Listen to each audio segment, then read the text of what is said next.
ধৈর্য এমন একটা গাছ যে গাছের চারিদিকে কাটা, কিন্তু এই গাছের ফল বড় মিষ্টি সুমিষ্ট। ধৈর্য যদি ধরতে পারেন, এর ফলাফল দিব কে? আমরা 16 বছর ধৈর্য ধরছি না? এই ফলাফল আমাদেরকে আরশের উপর থেকে দান করেছে কে?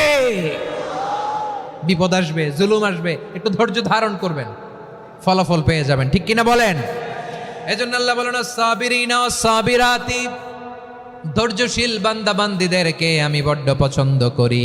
ওয়ালা নাবলুয়ান্নাকুম বিশাইইম মিনাল খাউফি ওয়াল জু'i ওয়া নাকসিম মিনাল আমওয়ালি ওয়াল আনফুসি ওয়াস সামারাত ওয়া বাশশিরিস সাবিরিন।